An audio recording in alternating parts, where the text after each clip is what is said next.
yihagije yihagije uri mana yihagije umugisha wo kumubona kuri uyu munsi Pasiteri Desire ndagira ngo umugisha unyemerere tubanze tumwakire. Karibu umukozi w'Imana. Mumeze Ngiye kubana namwe kuri Hoziyana TV n'ikindi bambwiye ko yitwa gute. MGR Online TV. Wow, nishimiye kubana namwe abakunzi b'ibi bitangazamakuru byose, Imana ibaha umugisha. Hanyuma Pasiteri, mu mugisha tugize iyo tugiye gukora ibiganiro dukunze gutangira ibiganiro byacu dusenga Imana, kandi mu mugisha tugize turabizi ko mukurikirwa n'abantu benshi hirya no hino ku isi babakunda. Ndagira ngo dutangize isengesho, mutangire mudusengere hanyuma tubone kwinjira mu kiganiro cyacu cy'uyu munsi. Data, mu izina rya Yesu tugushimiye umugisha uduhaye wo kuba imbere yawe. Ijambo ryawe riravuga ko abantu bawe baganira ugatega amatwi, ibitabo bikandikirwa imbere yawe. Ndasenze kugira ngo bane n'umuntu wese uzakurikira iki kiganiro neza, y'Imana ibane natwe. Kubaho kwawe kubaha ahantu, dukorere ibiruta cyane ibyo dusaba mu izina rya Yesu, amen. Amen. Reka tubanze dusuhuze Mugisha nanone. Mugisha, amakuru yawe? Yewe ndashima Imana. Mumeze mute? Turabona namwe mumeze neza, natwe turi aho. Hanyuma Pastor, turi hano mu gihugu cya Mozambique, murimo gukoreramo ivugabutumwa. Ni gute iki gihugu cyabakiriye? Iki gihugu cyanyakiriye neza, ubwo ndavuga mu buryo bw'abanyakiriye nyine n'abahatuye, ariko igihugu nk'ubutaka cyanyakirije ubushuhe butamenyerewe buri kuri dogere nyinshi. Umuntu avuye mu Rwanda rwa Gasabo rurimo klima iteye uko abantu bayizi, ugahita wikubita hano ushobora kuvangirwa. Ariko reka twizere ko nta ritabavangiye mwebwe. Abamisiyoneri twamenyereye kubaho muri klima zose, ariko ntikabura. Ariko turashima Imana, igihugu cyiza nishimiye kubamo. Umaze kugera inaha ni iki cyagutunguye cyane? Icyambere cyantunguye n'ubushuhe nyine. Ubushuhe nicyo kintu kitari iwacu mwasanze nawe. Hanyuma ikindi cyantunguye ni uko hari imbuto zitaba mu Rwanda. Imbuto z'ibiribwa? Imbuto ziribwa nyinshi tutazi ko zibaho ku isi, kubera tutigeze tuzibona. Ni umugisha igihugu gifite. Ikindi cyantunguye cyo nabonye ndi mu ndege, ni igihugu kikiri vierge, cyahinzwe ku isi yabaho, gifite amashamba manini cyane cyane. Kugira ngo Mozambique ni igihugu nk'icya gatatu cyangwa kane mu bigira ribuyo nziza, amashamba menshi. Ibyo nabyo ni umugisha ukomeye. Mwaba mwarabonye ko kandi kitagira n'imisozi? Ni igihugu kigira imisozi mike ishoboka, ahubwo ikindi nabonye nta mabuye kigira. Ubwo no kuvuga ko ahari imisozi yenda niho hari n'amabuye, ariko ahandi ni umucanga n'ubutayu. Hanyuma Pasiteri, uyu mwaka turimo wa 2021 ni umwaka ugoye abantu benshi, ndetse nk'uko bisanzwe ku mpera z'umwaka, nubwo twari twarakinjiyemo iki cyorezo cya COVID-19 cyangwa se cya coronavirus 19, bigaragara ko hari mesaje abapasiteri bari basanzwe batanga, bavuga ngo umwaka utaha n'umwaka w'igitangaza, n'umwaka Imana izaguramo abantu. Mubona ariko byagenze? Mu by'ukuri twebwe ntabwo ubuzima bwacu tubushingira ku byorezo cyangwa klima yahindutse. Paul yaravuze ngo ubwiza tuzahishurirwa ntabwo dukwiye kubugereranya n'imibabaro turimo. Abantu b'Imana no mu mibabaro bakomeza kugira ubwiza, bakomeza kwizera, bakomeza kubaho biringiye ntibatakaza ibyiringiro kubera imihindagurikire y'ibihe. Rero mu buryo bw'ubumana, mu buryo bw'umwuka, abantu b'Imana bameze neza. Hanyuma mu buryo bw'inyuma bwo ibihombo byaratugwiririye, abantu batakaje akazi, abanyeshuri bamaze igihe kinini batiga, birababaje, ariko icyo dukangurira abantu ni ukwiringira Imana. Hanyuma ibyo abantu bifuriza abandi ni byiza ko bakomeza kubifuriza, ariko nanone bagashingira ku cyo Imana ivuga kuruta ibiri santimentali. Hanyuma pastor, ntabwo bikunze kubaho, biranatangaje cyane ko umupasiteri especially wo mu itorero cyangwa se mu idini rya ADPR, reka wenda tuvuge dutyo, akunze gukoresha social media, akagira website ku giti cye, akagira televiziyo, kandi nk'uko n'ababakurikira kenshi babakurikira babibona, mufite ikinyamakuru agakiza.org niba ntibeshye, ndetse mukagira na channel, YouTube channel yitwa Agakiza TV, munyuzaho inyigisho zanyu. Mubona ntacyo bibangamira umuhamagaro wanyu, cyangwa se ntabwo bibagonganisha n'idini rya ADPR, cyane wenda ko atari benshi babikora muri byo? Ni iki cyabateye gutinyuka ibyo abandi batinye? Murakoze cyane. Ngewe nakijwe mfite imyaka 10, mu myaka 13 bantangaho kimwe mu 10, mpitambana n'abamisiyoneri, abantu bagenda bashinga amatorero babwiriza ubutumwa bwiza ahantu hatandukanye. Hanyuma maze imyaka 26 ndi umumisiyoneri ku giti cye, none ukuvuga ngo ngenda nkabwiriza mu bihugu byinshi bitandukanye. Ndumva amaze kugera mu bihugu nka 17.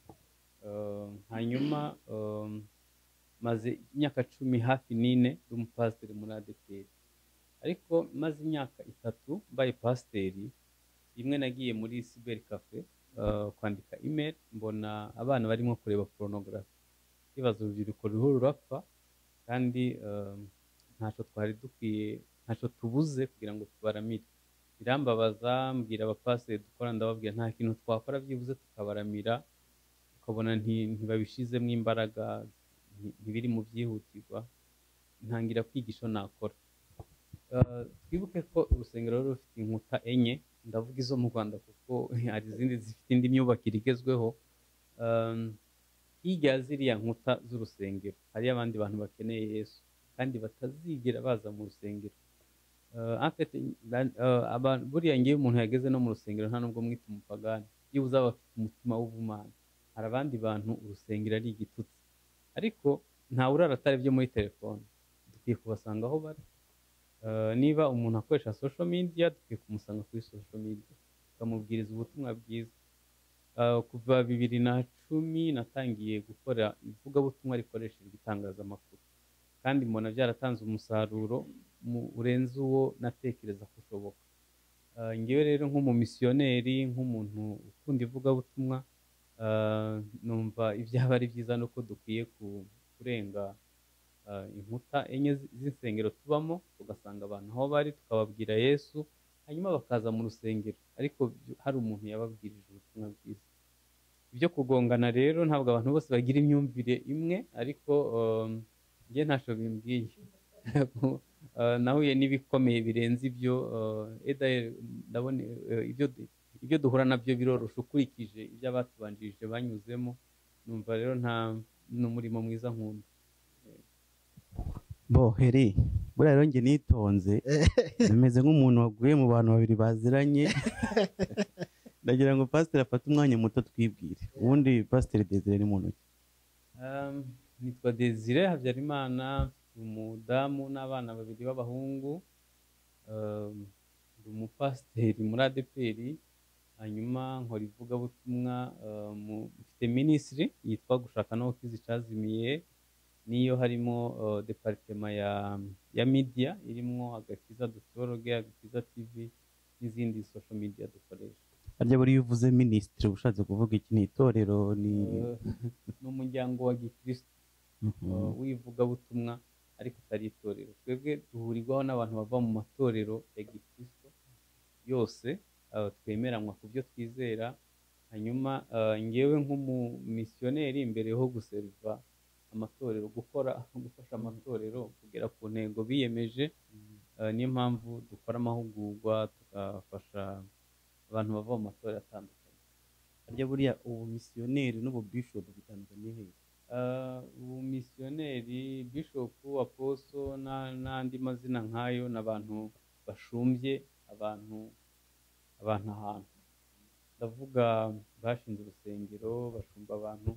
Misiyoneri ni umuntu ukora amavuno, ni umuntu ugenda ukabwiriza abantu bakaza kuri Yesu, akimukira ahandi akagenda akabwiriza abandi bakijwe bakajya mu rusengero, akimukira ahandi. Bijya gusa n'umuhamagaro wa apostles, urebye ni bijya kumera kimwe. Ndagira ngo noneho kugira ngo abantu badukurikiye banakumenye neza, uduhe nka background gato yawe, ubu pastor umazemo igihe kingana iki, donc na experience yawe gato. Ngira ngo nari ndangije kubivuga, nakijwe mfite imyaka 10 mu gihugu cy'u Burundi, hanyuma ku myaka 13 bantangaho kimwe mu 10. Reka tube duhagaze aho ngaho, umuntu bamutangaho icya 10 gute pasi? Nyene barantwaye bantwara ku rusengero, baragutura, barantura nsigarayo. Icyo gihe sindasubirayo kugera ubu, ndasubira iwacu. uri kubyumva wera? aho ngaha umuntu ashobora kwibaza ngo tumenyereye ko hatangwa icya 10 cy'amafaranga, ndetse wenda no mu bihe bya kera muri za 1998 9 gutyo muri 2000 bajyaga bigisha cyangwa se nko mu nsengero ziba mu giturage, aho usanga batanga n'icya 10 cy'imyaka bejeje. Ariko n'ubwa mbere nakumva icya 10 cy'umuntu noneho nacyo gitangwa. No kuvuga ngo iwanyu mwari abana 10 bagukuramo? Yego, bari abana 10, 2 bitavye Imana, hasigara 8. Hanyuma Imana basabye gutanga icya 10 batanga ngewe. Urebye byarakozwe muri Bibiliya, Samweli baramutuye, hari n'abandi bagiye begurirwa Uwiteka cyangwa se berejwe Uwiteka, bagakora uwo murimo. No muri ubwo buryo byakozwemo, hanyuma mbica 10. Byumvikana ko dushingiye ku rugero mwari mutanze rwa Samweli bitava mu mubare w'abana, ahubwo biva ku bwaguke bw'umutima. Biva ku bwaguke bw'umutima, kuko iyo ukunda Imana urayiha, hanyuma ukayiha n'ibyawe. Buriya hari abantu bagiye bagwana ngo gutanga icya 10 ni icyaha, si icyaha. Ukunda ushobora kumuha ibirenze kimwe mu 10. Uramutse rero ukundisha Imana umutima wose, ntabwo waba utekereza ngo icya 10, ushobora kuyiha 9 ku 10 kandi ugakomeza ukagira umugisha. Nuko rero baragutanze, ubaye mu rusengero, wakuze ute, wabaye pasiteri ute, umuhamagaro w'ubona?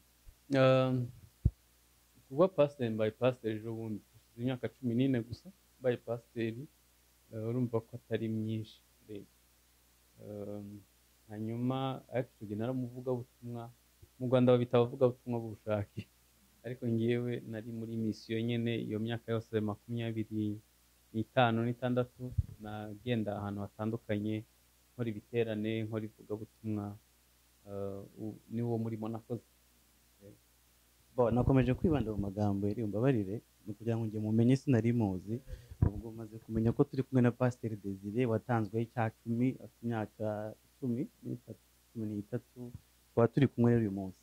Hari akabazo k'amatsiko ngira ngo mbaze wenda na mugenzi wanjye akomerezeho.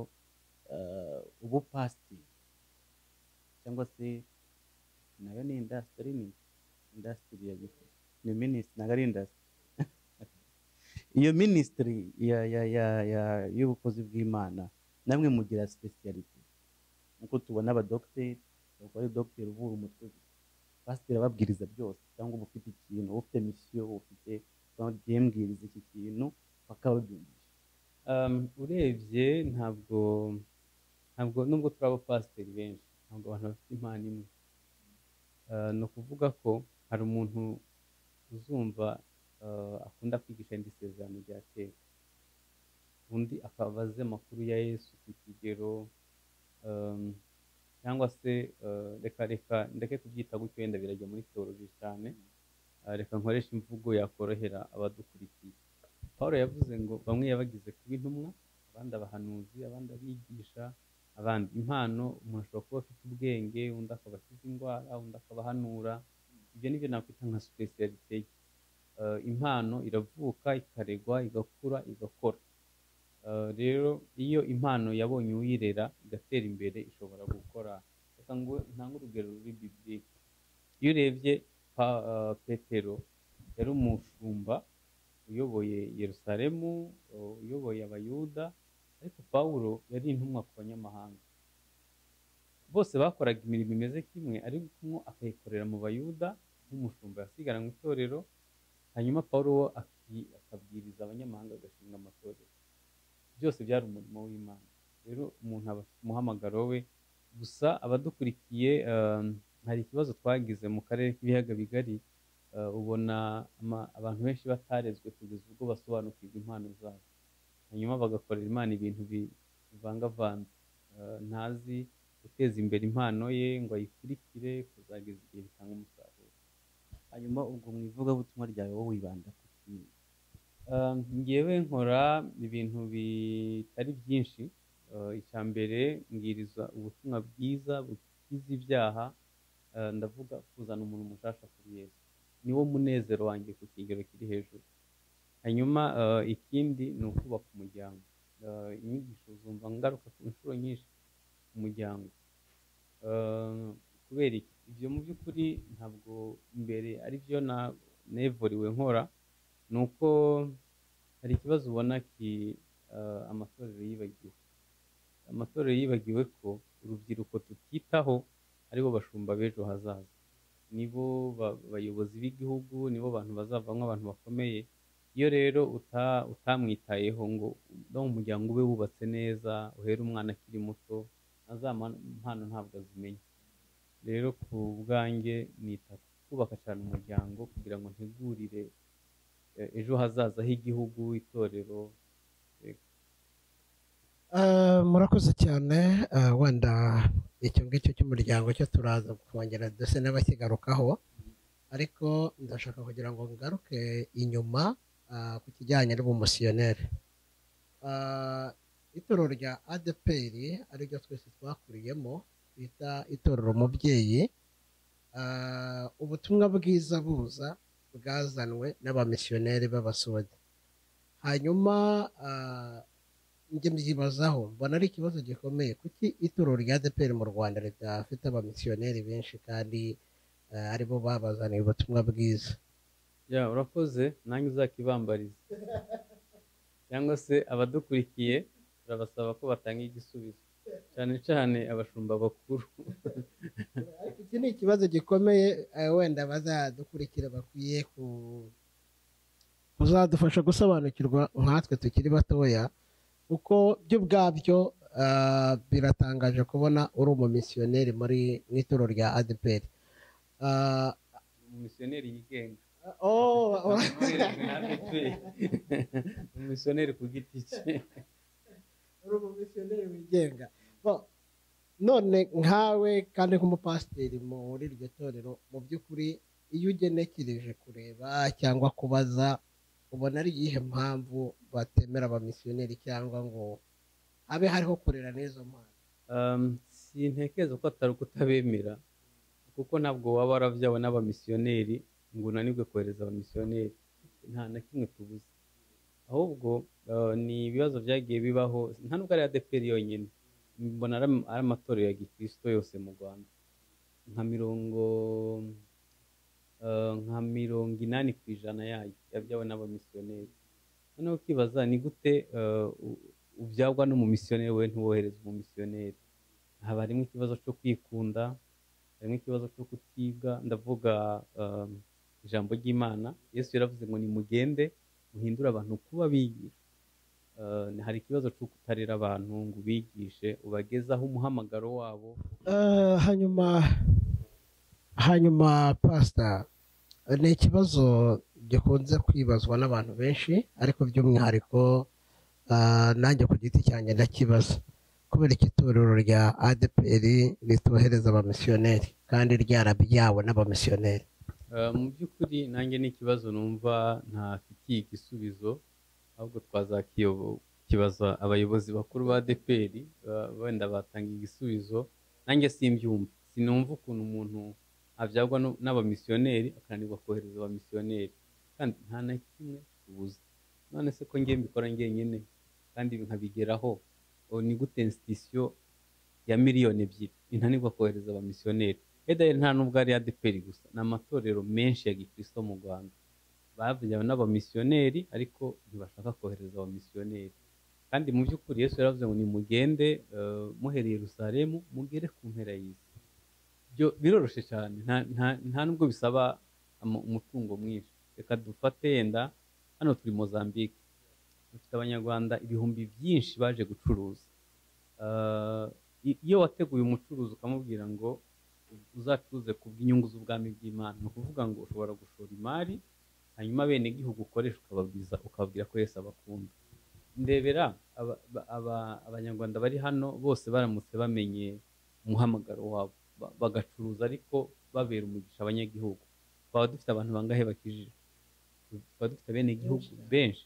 Kuko ibidakorwa, umuntu aza ku giti cye nyine akumva akaza akimukira Mozambique agashora imari ariko adashobora kubihuza n'ubwami bw'Imana. Rero ntekereza ko dukwiye guhindura imyigishirize, ahubwo tugahindura uburyo umuntu akamenya ngo ni umuganga, ni umucuruzi, agiye mu nzego za leta, dukwiye kuba twaramuteguye kuva kera. Mbere wenda yuko mugenzi wanjye aza gukomeza, niba nibuka neza abamisiyoneri baje mu Rwanda mu 1993, byaba ari byo? Na 30 ahubwo. 30. Yes, thank you. Hanyuma iyo urebye ubutumwa bari bazanye liste cyangwa se ngewe nashoboye kuba nakwita wenda ngo ni the first generation of salvation. Usanga barigishaga abantu ibijyanye n'agakiza, kuvuga ngo Yesu araje ngo ageze ku irembo, ariko ntibigisha abantu gukora bikadoheza mu bukene. Iyo urebye intego abamisiyoneri bari bafite muri icyo gihe, bazanye ubutumwa bwiza ndetse n'intego y'ubutumwa bwiza bwo gutangwa muri iki gihe, ubona nta cyahindutsemo?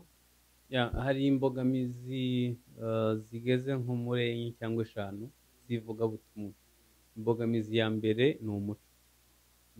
Aho kwakiriza abantu Yesu ukakiriza abantu umuco w'iwanyu. Ubwo twahita tureba nko mu myambarire, niba abantu bavuye yenda muri Arabia Saudite, abantu bagahita bambara ikanzu y'umweru, bagateka ubwanwa burebure n'ibitambaro byo mu butayu hashuha. Mu by'ukuri ibyo ntitwari tubikeneye muri klima nk'iriya yacu. Ukabona hari abantu bakiriza abandi umuco kuruta aho kubakiriza Yesu. Nta muco w'abantu uba mubi, nta n'uba mwiza kuruta indi. Rero ni ukureba icyo mbahaye ni ikintu cy'ingenzi. Hanyuma icya kabiri, imbogamizi ya kabiri ni ururimi. Tekereza umuturage wo mu giturage nyine hahandi utaragize amahirwe yo kwiga, bamusomera imisa nko mu Kilatini. Ibyo bicitse vuba. None ukibaza umuntu akeneye, ntazi n'igifaransa, ntazi n'icyongereza, ni gute umusomera imisa mu Kilatini? Communication, uburyo abamisiyoneri babwirije ubutumwa bwiza nabyo byabaye indi mbogamizi. Hanyuma icya gatatu cyabaye imbogamizi ikomeye ni uburyo kutarera. Ukora itorero ariko mu by'ukuri ntutegure kurera umuntu. Ubundi umwigishwa ni iki? Ni umuntu yize ku kigero kingana n'uwamwigishije. Iyo rero uri umumisiyoneri ukwiye gutegura umuntu, mbese ukwiye guhindura abantu kuba bigishwa. Imbogamizi yindi ni imbogamizi ya politiki. Urabona abamisiyoneri babanzaga bamwe mu ishuri rya gikoroni, akazana Bibiliya hano n'inkoni ku ruhande. Umuntu yaba atayohereje umwana mu ishuri bagakubita, yaba atatanze amaturo uko babiteguye bagakubita. Imbogamizi za politiki ni ikintu gikomeye cyane kuri mbese gusa nkaho ukorera ubwami bubiri, ugakorera politiki ugakorera n'Imana. Mu by'ukuri abayobozi ba politiki buriya babikora neza kuruta uko twe tubikora. Dukwiye kwivangura tugakora icyo twatumwe, politiki ikaba ari politiki ku ruhande. Indi mbogamizi ni ukumva kuri hejuru y'abantu. Iyo uha umuntu amabwiriza umwereka ko we nta bwenge agira, ntacyo ashoboye, mu muco wacu harimo indangagaciro nziza zikwiye gutezwa imbere, kandi Bibiliya yije ikintu ikuramo kubandwa, guterekera, gusambana n'ibindi, ariko indangagaciro nzima abantu barazigumana. Ibyo rero ntekereza ko ni imbogamizi yatumye ubutumwa bwiza butagera ku ntego, cyane ko baje basanga natwe twibitseho akantu k'ubujyajya. Umuntu aguhisha ko akwanga ukamuhisha ko ubizi, umurenzi aho wera ibijumba, imfura ishenjagira ishira n'ibindi nk'ibyo. Akavuga ati bararinda bankubita, nzajya ngenda senge, nambara umwenda w'umweru, nijoro mbandwe nterekere. Hari ikibazo ukabona kwakira ibintu bibiri icyarimwe. Rero ntekereza ko ibyo ni imbogamizi abamisiyoneri bagize, ntibyari biteguye neza. Hanyuma icyanyuma nibaza ko cyo ari kibi cyane, batubwije nk'aho tuzapfa ejo. Afite umuntu agizwe n'ibice bitatu: umwuka, ubugingo n'umubiri. Iyo ubwiriza umuntu rero, ibi bice byombi bigomba kugerwaho. Iyo ubwirije umuntu kwakira Yesu gusa, nabyo ntubyuzuze neza, ugahita wiruka ugashinga amatorero igihugu cyose. Ni byiza ko abantu bakira Yesu, ariko mo hagati azagwara, azarongora, azabyara, azakenera ubuzima. Iyo utamubwiye ukuntu azitwara, reka nguhe nk'urugero. Ukunda guhagarara imbere y'abantu benshi, uzahagarare nk'imbere y'abakristo, urebe ukuntu aribo bantu bagira ibyishimo bike. Iyo nkubona mu maso nta byishimo, ukibaza ko bageze aho Imana itangira ibyishimo, ni iki gituma batishima? Iyi gisobanuro ni kimwe: yakiriye Yesu, aratsindishirizwa, ariko afite amarangamutima akomeye. Imibabaro ye yo mu buzima iracamutsikamiye, ntashobora kwishima byuzuye. Niyo mpamvu ubona hasenyuka ingo z'abapagani, n'iz'abarokore zigasenyuka. Abapagani bariba, n'abarokore ukabona bibye, ukabona ukibaza kubera ashobora kuba bikoreshwa no gutsikamirwa kw'amarangamutima. Hanyuma mu mubiri ho, umuntu agomba kuba afite disipurine, agomba kuba afite indangagaciro, yera imbuto, azi impano ye, azi icyo yaremewe, ashobora no kugikora. Hanyuma pasi tukiri aho ngaho, mwiza gukomoza ku kintu cy'umuco n'ijambo ry'Imana, ndagira ngo use nk'udusobanurira gatoya. Maze iminsi nkurikirana ibiganiro by'abantu batandukanye, abenshi batemera Bible dukoresha, ukumva bakubwira ngo iriya Bibiliya abakristo bakoresha ibitwigisha imico yo muri Israel, kandi tujye turi Abanyarwanda. Ubundi Bibiliya iri mu muco? Yanditse mu muco w'Abisirayeli, ariko twibuke ko impamvu aribyo twahisemo ko twizera, ni uko Imana yafashe Isirayeli ikayigira icyitegererezo ku yindi mico yose yo mu isi. Ibyo nabyo byanditse muri Bibiliya, bahita bakubwira kuko byanditswe wenda n'abantu baba bashyigikiye Isiraheli bagombaga kwivuga neza. Ntabwo ari ukwivuga neza, nibwo buzima babaho. None se ubu wahakana ko Abisirayeli atari bo mutwe? Imana yarababwiye ko bazaba umutwe mu bintu byose. Iyo bavuze ko bazaba umutwe batazaba umurizo, ni abambere mu gisirikare, ni abambere mu buhinzi, ni abambere mu ikoranabuhanga. Iyo siyansi yabihakana, ngo niko kuri ko babaho. Rero Imana yatoranyije Isirayeli ibagira umutwe, abantu b'icyitegererezo. Iyo tuvuga icyitegererezo, ntabwo tuba tuvuze abamarayika. Wenda Eric ishobora kuvuga ati uyu muntu nkwiye kumwigiraho, ariko afite intambwe yateye kuruta izanjye. Bafite umuco wubatse neza kuruta uwacu. Nguhe urugero: bamaze imyaka kuva muri 70 Yesu avuye mu isi, kugeza ejo bundi mu 1948, bamaze imyaka 1400 baravuye ku ikarita y'isi. Bagaruka bakibuka ururimi, bakira Abayahudi batavanze, bibuka imipaka, buri kimwe cyose.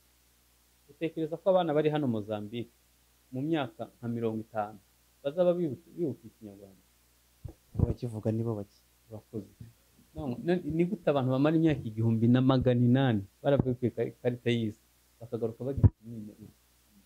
Ni ikigaragaza ukuntu umuryango wabo wubatse neza. None se ubwo wenda byatuma umuntu yibaza, hanyuma ubwo hagati aho ngaho umuco wacu wa Kinyarwanda cyangwa se wa Kirundi twawuvanga gute, cyangwa se twawuvangura gute n'uwa Bible? Urakoze cyane. Hano rero niho abantu bibeshera. Hari igihe umuntu aba umuhezanguni mu ruhande rumwe, akibaza ariko Bibiliya uburyo yigisha abantu njye ndabikunda, ntabwo iza ngo ifate imico y'abantu yijugunye yose, ahubwo ikuramwo ibibi, kubandwa, guterekera, gusambana, hanyuma ikabishyira ku ruhande, hanyuma indangagaciro nziza ufite ukazikomezanya, kuko nta hantu ziba zitandukaniye na Bibiliya. Ntabwo Bibiliya ibuza umuntu kugira neza, ntabwo ibuza ubumuntu, ntabwo ibuza ubusabane, ibyo bintu byose ntibibuza. Bariya abantu rero bavuga uzi ikintu baba bashaka gushigikira ni poligami, abashaka kurongora abagore benshi, abashaka kuba umusinzi, abashaka gukomeza kujya kubandwa no guterekera, noneho bagaporomotinga ibyo bintu kugira ngo bapfukirane ukuri. Ariko mu by'ukuri ntabwo Bibiliya yanditse nabi ku buryo ishobora kubangamira umuco w'abantu n'umwe. Rero hari abantu bumva Bibiliya ibabangamira kuko yababujije ubutinganyi, kuko yababujije kuba abasinzi, kuko yababujije kurongora abagore benshi, ari wo munezero wabo. Ariko mu by'ukuri Bibiliya ntacyo ipfa n'umuco w'abantu uwo ari wo wose ku isi. ariko nimenya n'ibi byo kubandwa no guterekera nabyo biri mu muco bifite ukuntu bifatanye n'imico, ariko mu by'ukuri ni isi y'umwijima, ni isi y'umwijima. Pastor, ndi kukubaza ibi bintu kubera ko bimaze kuba ikintu kiri kugenda gikura, ameze nk'aho hari abantu bahagurukiye kurwanya Bibiliya, bakakubwira ngo biriya bintu byaje gutsikamira umuco wacu, byaje kutuzimya, abazungu baje dufite Imana, ngo twaterekeraga, ajya batekeraga abantu baryangombe, ngo abazungu baza kutwigisha guterekera Yesu, donc bakagerageza kwerekana ko Yesu ari nka ryangombe wabo, nubwo abazungu baje kutwigisha ryangombe wabo. Urakoze. Ikiganiro turi kubikora turi muri Mozambique, sibyo? Reka dufate urugero rwa hano. Iyo urebye ukuntu abantu batamba ibitambo by'abantu, iyo urebye ukuntu bajya gutaha ikiraro cyangwa inzu bakabanza kumena amaraso, kandi bikaba byemewe, ubona bihawe umugisha n'igihugu, biriya bintu ubona ari byiza. Hari ahantu hamwe nakunda gusura mu Buhindi, nigeze gukurikira umuhango wabo wo gucisha abantu mu muriro. Nibyo bakizera kugera uyu munsi kugira ngo bahabwe umugisha. Mbona nagiye muri festival yabo y'ibigirwamana, ni icyo gihe yari season yabyo, mbona ukuntu batobora umuntu akava amaraso kugeza apfuye. Ibyo bintu mu by'ukuri kuba tutabikora n'icyo twahombye. Ariko Pastor, batubwiye ko nta muco mwiza kurusha ubundi, niba byaba ari biriya wenda ni byiza kuri wapi. Ntabwo okay. Iyo umuntu akijijwe ahitamwo kuvangura. Reka nguhe nk'urugero, yenda gwa hano turi Mozambique, ibire by'inyamweru zihari, abantu bafite ibibazo by'imitekerereze kubera kubyarana. Urabona hari ukuntu abantu babyarana mu mafamiye. Bibiliya, reka nkubwize ukuri, ibintu Bibiliya byose yatubujije ni inyungu zacu. Iyo ikubujije gusambana, ibikurinze kurwara sida, ibikurinze kurwara ibindi bintu. Iyo ikubujije, iyo ivuze ngo ntihagire abantu bazashingiranwa bafitanye isano kugeza ku gisekuru cya 7, nuko izi ko iyo bibayeho bibyara abantu amadebiri. Iyo Bibiliya ikuvuze ntukabe umusinzi, irabizi ko umusinzi, iyo abantu tungana b'abasinzi tunganya imyaka barunamye, ntibashobora guhaguruka bazanye amavi mu mazi, ubwo se Bibiliya wumva itubangamira? Ahubwo ni ikibazo cyo gutsimbarara ku bitari byiza. Navuze ngo Bibiliya yije ikuramwo ibibi biri mu muco wacu, ariko ibyiza byose turabikomezanya. Rero gusa kwizera ntabwo nkunda kubijyaho impaka. Ibyo umuntu ahisemo kwizera, ku bwanjye ndabizi ko uwizera ibyo azarimbuka, azajya mu muriro n'icyo kibi kurutaho. Hanyuma uwizera ibyiza nta kibazo bitwaye. Abantu babayeho mbere y'uko ubutumwa bwiza buza, mu Baroma haravuga ngo umuntu wese yari afite umutimanama. Afite umuntu aremanye n'amategeko. Dukuremo Bibiliya. Reka nguhe urugero, umwana w'imyaka 2-3 yakoze mu isukari agahura n'ababyeyi, ndi mubwira guhisha ukuboko inyuma, birikora. Umuntu aremanye n'amategeko uko aremye. Rero ntekereza ko byibuze nibubahayo, bareke guhemukira abagore babo, bareke guca inyuma abo bashakanye, bareke kwiba ibyo ibigenewe abakecuru n'imfubyi, donc babeho mu buzima bukira bagira afite n'utaba umukiranutsi basaba imfura. Rero numva Bibiliya ntabwo ibangama pe. bantu mudukurikiye turabibutsa ko turi kumwe na Pasiteri Desire ndetse na mugenzi wanjye hano Eric. Ndagira ngo dukomeze tuganira, ariko ndagira ngo tuze kugusha ikintu watubwiye ko ari cy'umuhamagaro wawe, urugo, abana n'ibyo. Ariko nigize agatekerezo cyangwa se akabazo dukunze kwivanga cyane mu bantu, umuntu akibaza ubundi ibintu ndimo idini, itorero, nuko idini n'itorero umuntu yabwirwa n'iki kari muri kimwe hagati? Itorero hari amatorero y'uburyo bubiri cyangwa se tubare w'isi idini.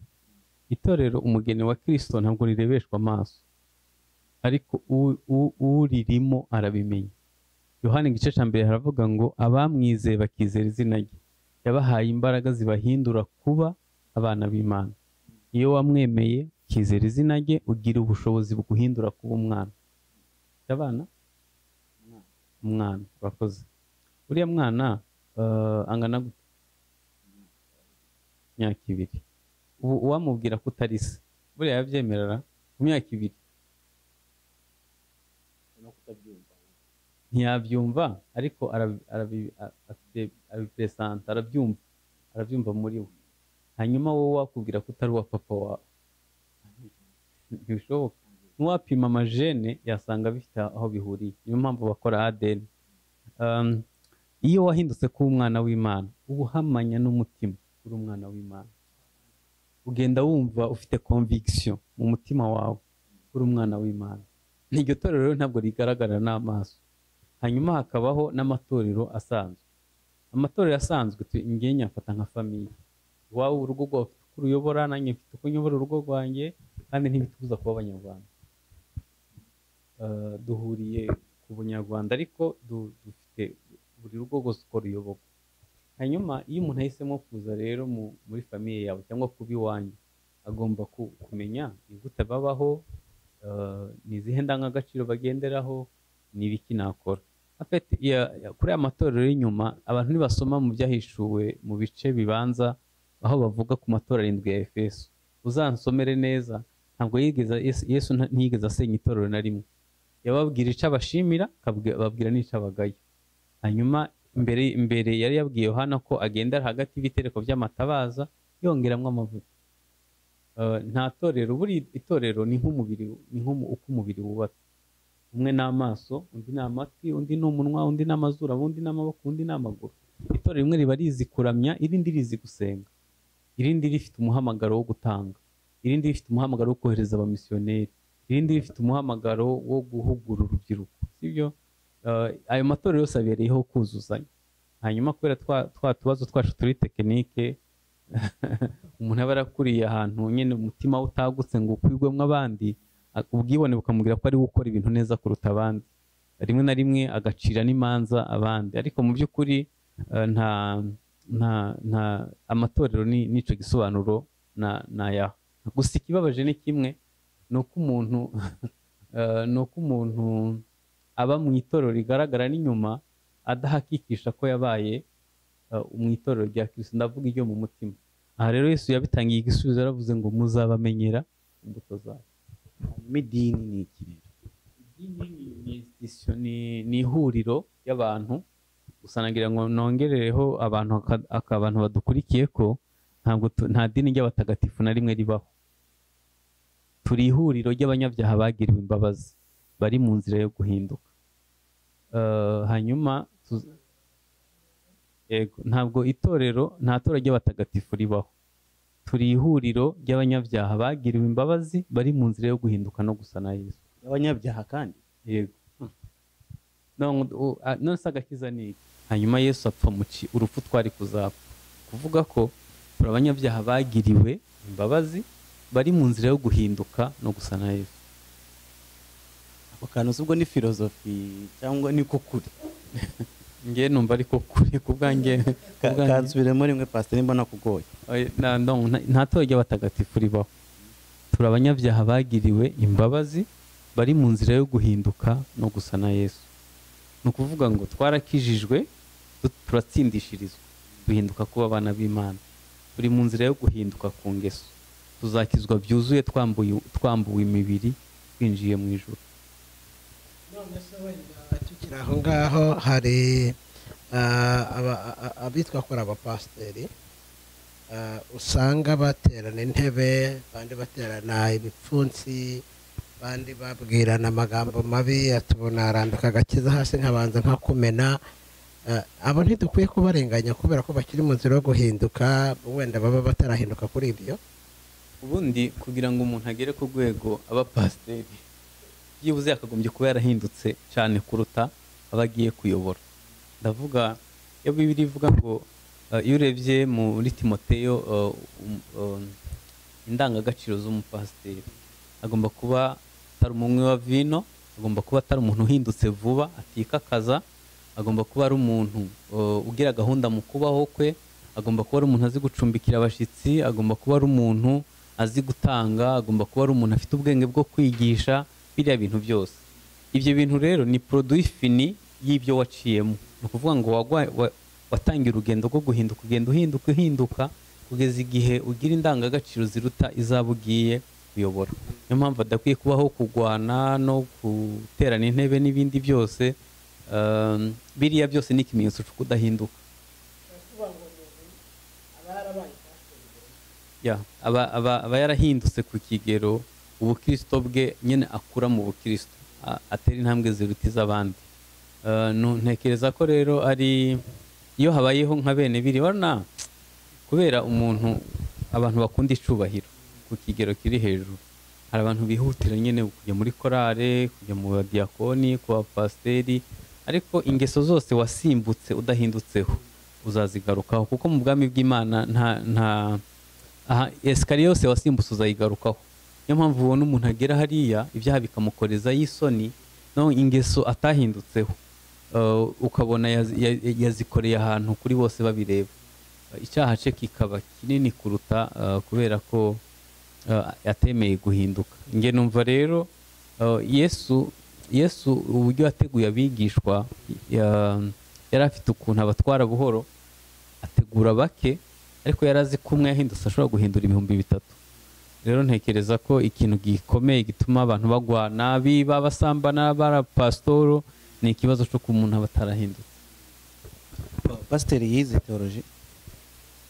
Yego, yize teoloji, usibye ko njya mbivuga kubera ntabwo nshimbe teoloji. Hari Yesu yaravuze ngo ngira ngo nabagira iki, bakunda ubwenge, hanyuma abayuda bagakunda ibitangaza. Iyi nayo ni abayuda bari bashingiye nyine ibintu byabo ku idini rya kiyuda. Hanyuma abagira ikibo ni teoloji, ni inyuguti. Hanyuma iyo inyuguti zitagira umwuka wera zishobora gukiza umuntu. Kuvuga ngo teoloji itagira umwuka wera no guhinduka no gusa n'ibyo uvuga, no kudahuza ijambo ry'Imana n'ubuzima, nta muntu byakiza. Hanyuma umwuka wera udafite teoloji, hanyuma umwuka wera udafite teoloji, iyo tuvuze teoloji ni ubumenyi bw'ibanze mu bijyanye no kwizera. Niyo mpamvu ubona nta kwiga Bibiliya umuntu ashobora kurinda asaza. Reka nguhe urugero. Umukecuru w'inyamagabe utaragize amahirwe yo kujya mu ishuri, ariko yasomye ijambo ry'Imana uko riri, nta bundi bumenyi arifiteho, akarihuza n'ubuzima, aba yubatse neza imbere muri we kuruta dogiteri muri teoloji usambana, cyangwa se wiba, cyangwa se ukoresha ibyo yize nabi. Iyo tuvuga kwiga ijambo ry'Imana rero, ijambo ni ukurisoma, ni ukurihuza n'ubuzima.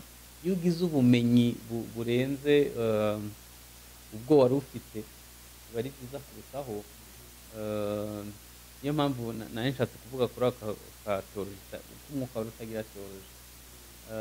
Sinavuga ngo teoloji ni ibintu bihambaye, ni ubumenyi bw'ibanze, ni uguhuza ijambo ry'Imana n'ubuzima.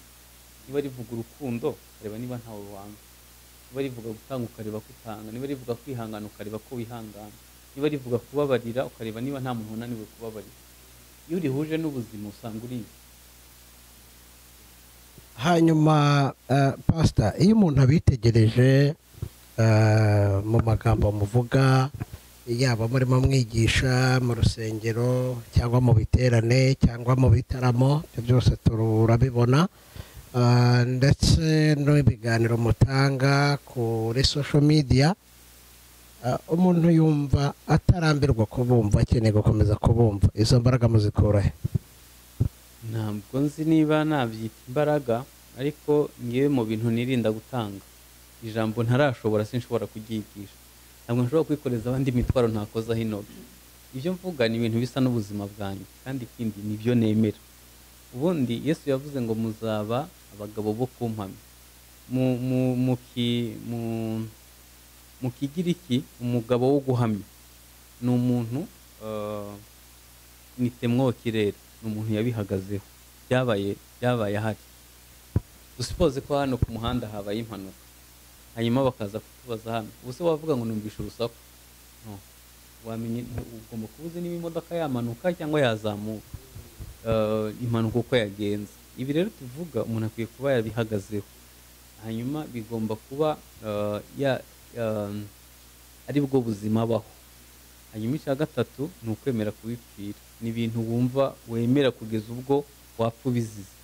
Uwo ni wo mugabo wo guhamya. Rero nifuza kuba uwo, ntabwo sinkunda umuntu yigisha ibintu atakora. Hanyuma mu murimo mufite, wenda ibibazo byo kubabaza byo ni byinshi, kuko tubabaza ibyo twatumwe, tukababaza n'ibyo natwe dutekereza nk'abanyamakuru. Mu murimo w'ubumisiyoneri mukora nk'itorero rya ADPR, wenda ndagenda mbigarukaho, mubayemo kandi mukoremo imyaka 14, ryaba rijya ribashyigikira mu mpano yanyu cyangwa mu muhamagaro w'ubumisiyoneri mufite? Ntekereza ko kunshigikira, ibyo nzi byose si wanabyigiye. Ni ukuvuga ngo nta rindi torero nzi kuva navuka. Muri Katolika nabayeho gatoya, ku myaka 10 mvamo. Narezwe n'abamisiyoneri b'abapantekote. Rero sinavuga ngo ntirinshigikira, kuko ibyo nzi niho nabikuye, niho nabyigiye ku bamisiyoneri twakoranaga, ku bapasiteri twagiye dukorana umurimo w'Imana. Hanyuma ibijyanye na finance ntabwo navuga ko batanshigikira. Rega ntugire ngo dukeneye amafaranga ngo tubwirize, dukeneye umutima gusa. None se kubwiriza umunyabyaha umuza kuri Yesu bisaba bije? Pastor, ntabwo bisaba bije, ariko nko kugira ngo uve mu Rwanda ugere hano muri Mozambique, urabona turimo turafashwa n'ubutumwa bwiza muri kuduhereza. Ibi bisaba amafaranga, mu rurimi rw'inahantu mva babyita dinero. Kurakoze. Ntekereza ko umva ngengeze ku rwego runini, kandi niba umuntu adafite na kimwe twahera kuri bitoyi. Reka ntanga urugero. Niba turi itorero rimaze imyaka nka 80 ritagira umumisiyoneri, ubwo bishatse kuvuga ko bakwiye gutoza umuntu ugiye muri kaminuza, umuntu ugiye muri segonderi bakamutoza guhagararira ubwami bw'Imana. Bakwiye gutoza abacuruzi, bakabahindura abamisiyoneri, kugeza ubwo umuntu nashora imari muri Mozambique azaza afite umutima w'Imana muri we. Rero ngewe Imana yanteguye mu bundi buryo, sibyo, ariko ntabwo twahera kubabwira ngo nibohereze abantu hanze y'igihugu mu gihe batararangiza gutegura n'abari hafi aho. Babashigikize inyigisho zuzuye, hanyuma bakorera Imana. Ko tuzi ko muri abavuga rikijyana muri iri torero cyangwa se muri iryo dini, kandi muri ku ruhembe rw'abazwi n'abantu benshi, ni iyihe ntego cyangwa se ni izihe ngamba mufite nk'ab'Imana yahaye uwo muhamagaro w'ubumisiyoneri mu kugira ngo mubashe gutegura generation y'ejo hazaza ishobora kuvamo abamisiyoneri? Ngewe uburyo mbikora, nashizeho irerero ry'abahungu n'irerero ry'abakobwa. Iyo umuntu agiye kujya mu rugo turamubwira kuva ku myaka 18, tutangira kumutegura tukamubwira ngo hari igihe uzaba uri umugabo, kugira ngo umuntu abe umugabo agomba kuba yujuje ibi n'ibi. N'umukobwa tukamubwira gutya, hanyuma tugafasha n'abubatsi ngo nabo tukababwira uko bakomeza kwitwara mu ngo zabo. Uwo ni umusanzu umwe kubaka umuryango. Hanyuma mu bijyanye na misiyo, dutegura konferanse z'abantu batandukanye, abacuruzi, abo mu nzego za leta, abakora ahandi hatandukanye, tukamubwira uko umuntu agomba kwitwara hanze yiwe mu rugo no mu rusengero, akamenya ko agomba guhagararira ubwami bw'Imana. Ntabwo hari ikosa dukunda gukora, ni ugushaka gutangirira ku gihugu cyose, ariko iyo utangiriye ku bantu bake bake ushobora kuzagera ku ntego yo guhindura igihugu.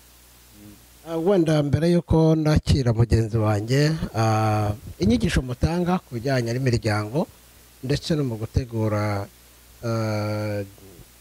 generation cyangwa se urubyiruko rw'ejo hazaza, ubona ko mu Rwanda imaze gufata intera nini kandi ikomeye, ariko nk'ibihugu by'amahanga mugenda mutemberamo ubona ko dufite ubukene, dufite vide, harimo vide ikomeye cyane y'abarezi, reka mbyite gutyo, y'abarezi bashobora gutegura cyangwa bashobora kureba. Donc dufite ikibazo cya ba Pawulo, bashobora kumenya Timoteyo, bashobora kumenya Tito, bashobora kumenya bakabategura ejo hazaza. Ko mu Rwanda hari abakozi b'Imana benshi mufatanya, turababona ba Antoine Rutayisire, mukorana ibiganiro mu kubaka umuryango. Ni iki murimo gutegurira twebwe turi hanze y'igihugu cy'u Rwanda? Banza ariho biri buze gusaba mikoro. Ntekereza ko ari bijya gusaba mikoro, kuko urugero bibaye dushobora gutegura konferanse hano y'abubatsi ingo cyangwa se abashumba, hari buze urenze ngewe, bisaba tike, bisaba ibintu byinshi kugira ngo uwo murimo ukorwe. Rero ntekereza ko kugira ngo ibyo bigerweho ni uko twese dufatanya, harimo uruhare rwanyu nk'abari kuri tere bazi ibibazo biri hano, harimo n'uruhare rwacu twakwemera kugenda, kuko niba utumira umushumba, niba ushaka umushumba ushaka kwatura akaguha randevu y'amezi 6, bakubwira ngo ubone uza muri Mozambique, byo bishobora gufata imyaka myinshi. Ariko nanone turacafite abantu bafite umutima w'ubumana, bababajwe n'imiryango isenyuka, bababajwe n'abantu batarakira ubutumwa bwiza. Hari amatsinda menshi y'abamisiyoneri, hari abashumba bafite uwo mutima. Ntekereza ko uwo murimo nawo uzagenda ugerwaho, ku buryo ntekereza ko n'abari muri diaspora ahantu hatandukanye nabo bazagenda bagerwaho.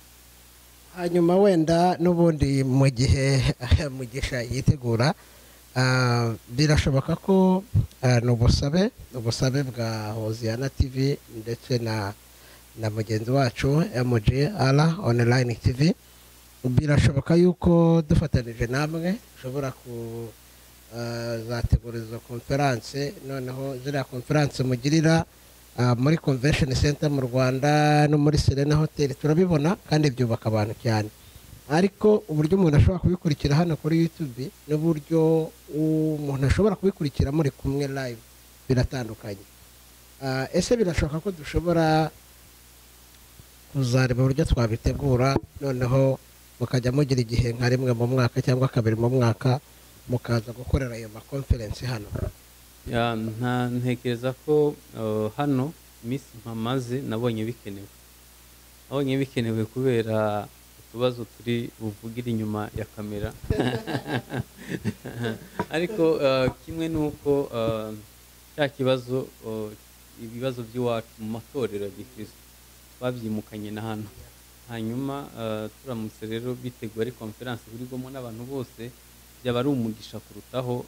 Nibaza ko ari ibintu by'ingenzi, ni ikintu kimwe ntwaye ku mutima, numva nzasengera kandi tugafatanya gutegura. Kandi ndanashimira Imana ko hari abantu hamwe bafite uwo mutima wo batabaswe n'idini, ngo bumva bafite umutima wagutse wakwirwamo abantu bose, numva ari ikintu cy'ingenzi. Bonge muranyima rero dukubite tubanguranya n'amasaha none kutujyana, ariko nagira ngo tuvuge tuganisha hahandi nawe bivuga cyane cyane nk'umuryango. Nayo mfite aka gatekerezo ahari, ndagira ngo ibintu bya doctrine cyane dusa nk'abisohokamo kugira ngo hatagira ngo twanabibasiye. Nayo mfite akantu ngira ngo mufashe gutekereza nimba ari filozofi sinzi, hari umuntu wahemukiwe, hari uwahemutse n'uwahemukiwe. Mu bwami bw'Imana ninde ukwiye gufata iya mbere mu gusaba imbabazi? Uwahemutse Uwahemutse n'uwahemukiwe, kugira ngo umwe agire amahoro, ninde ukwiye gufata iya mbere? urabona, iyo hariho uwahemutse n'uwahemutse mu bwami bw'Imana biterwa n'uwo Imana yakozeho mbere. Nguhe urugero, ushobora kukwambura. Reka nifashishe umurongo wa Bibiliya basi nibwo wabyumva.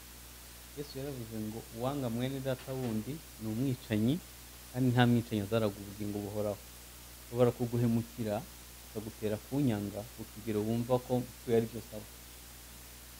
Imana nigusanga mbere wowe izakubwira ko nubwo atari we wahemutse, ariko ubwandu ufite mu mutima ntabwo bujyanye n'ubwami bw'Imana. Imana ivugane nawe, ikomore igikomere naguteye, yigishe kubabarira, hanyuma ubeho ubohotse. Hanyuma hasigaye ko ngenda nzaza kugusaba imbabazi, ariko no mu gihe naba ntaje kuzigusaba ukabaho ubohotse. Rero ari uwahemutse n'uwahemukiwe biterwa n'uwo Imana isanze mbere, cyangwa se ibyo naguhemukiye icyo byaguteye imbere muri wowe. Reka tubijyane mu ideni kugira ngo tubishyire mu buzima busanzwe, kuko ndabizi abantu badukurikiye dupfa amadeni. Erika mfitiye ideni kandi yanze kunyishyura, kandi ngewe ndebesheje amaso mbona afite ubushobozi bwo kunyishyura. Ibyo kuba rero Erika yaranyambuye, njye nta mahoro mfite, nawe kandi kuba azi ko yanyambuye nta mahoro afite. Hagati aho kugira ngo dushake amahoro, ninde ukwiye kubana? Twese turashaka amahoro. Yego. Ngewe ntekereza ko uburyo ngiye ntwaramo ibintu, ndavuga ngewe tugiye mu buryo mu buzima busanzwe, waguhemukiye niwe wakwiye kuza gusaba imbabazi kugira ngo mwembi mugire amahoro, cyane ko Bibiliya ivuga ngo mubane amahoro n'abantu bose. Ariko navuze ngo niba guhemukirwa hari icyo byaguteye mu mutima, rero nkubayeho ubuzima butikamiwe, bigera igihe wifuriza abandi nabi, bigeze igihe ubaho utagira amahoro. Ariko iyo umuntu yaguhemukiye, umutima wawe uhambiranye n'uwo, ugiye muri dushe murajyana, ugiye ku meza murasangira, uteze uramutegera, ntushobora kuzura umwuka wera, ntushobora kwakira imigisha yo mu gakiza k'Imana ufite umuntu wananiwe kubabarira. Niyo mpamvu Bibiliya bidusaba nk'itegeko. Rero kugira ngo bombi bagire amahoro, ni byiza ko waguhemukiye gusaba imbabazi, ariko no mu gihe yaba ataje, kuko hari igihe umuntu aba afite umutima unangiye cyangwa se atarahura n'umwuka wera. No kureba ku mpande zombi. Nari mbibarije ko reka mbivuze n'iby'amadini twavugaga. Amadini menshi cyane cyane aha turi kubarizwa, usanga ibintu runaka batavuga rumwe, badasuhuzanya, bataramukanya. Wagerageza kubaza icyo bapfuye ngo uriya Uri Imana ihagije.